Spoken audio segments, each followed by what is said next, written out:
Welcome back, friends. For today and the next few episodes, Sarah and I are going to take a real close look at Ignatius of Loyola's rules for discernment.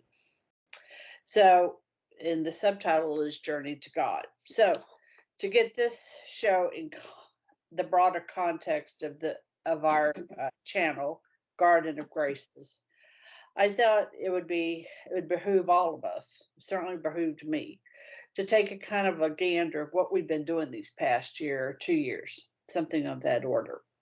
So here's our goal. For every person created, past, present, and in the future, this reason to know, so that reason is to know, love, and serve God in this life, and so be with Him for all eternity. When we're talking about something really important like why am I here, I think clear doctrinal language is best serves something of that importance.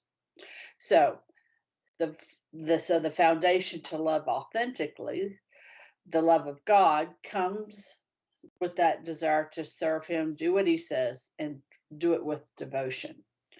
So we have had, believe it or not, an orderly approach. Sometimes been spent. I was surprised. Sometimes has been spent on reasoned thought. So to know and to be taught, and so that we could discern truth from indoctrination, and that would lean into philosophy and the four Catholic guideposts.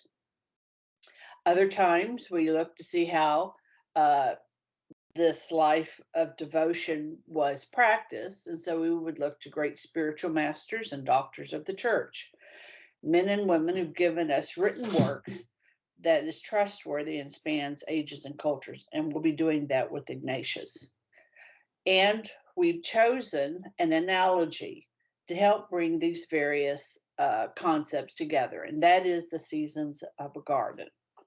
From conception and hope at the beginning to completion of work with the planting, the tending of the garden during the heat of the summer, and finally the joy at harvest time. We know that all analogies fall apart at some time, but the garden tends to have a tremendous tensile strength, so that it can really bear up under this weight of comparison. So some of our past show themes has been Brother Lawrence, the practice of God, the holy housewives, abandonment to divine providence, and rooting out principal faults and sins within the context of our temperaments. We know that being good does not fix sin. And that sin is the common spot of failure to live in the presence of God. So those are our goals. Let us turn our attention to the movements of the human heart with greater precision in its journey to God. So do you have some thoughts on that? No, just happy to hear that there's been some fluidness to our discourse.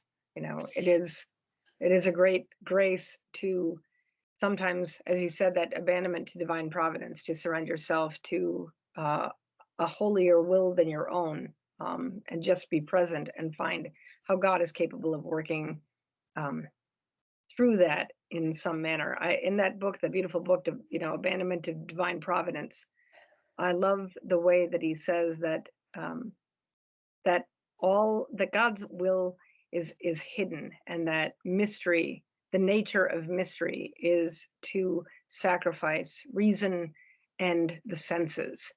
And really, that's kind of, there's going to have to be a little bit of that as we're going into this discernment of the spirits, because to know the will of God requires a docility that is not only reliant. I mean, obviously, it's reliant to some part about your knowledge, because you have to engage with an awareness of, what the spirit life, what is involved in the life of the spirit. But also, there is an essential elemental necessity to surrender to something beyond yourself when you are going to be discerning these spirits. And um, I think it's pleasant to know that maybe we've been somewhat docile in surrendering to that divine will and to that providential element. Because as you've said multiple times, there's not a lot of pre-planning that goes into this, other than the fact that we do the reading of the books, but we don't really see each other outside of these meetings, given the distance that we are from one another. It is, and it was. I found it very consoling to see that we had this building up of what was our goal, how can we reason, um, the tantalizing, these look at how you can apply to daily life with housewives, mothers. Um, that serene confidence that God is with us at all moments with Brother Lawrence, or just trusting in providence with De Cassad. And then finally, this really rooting out of our principal faults, because that's actually going to help us with rule number 14 with Right, absolutely. Ignatius. Right. All right, my friends, let's pick up in the next episode with moving towards Ignatius's work. Till then, my friends, Fides et Ratio.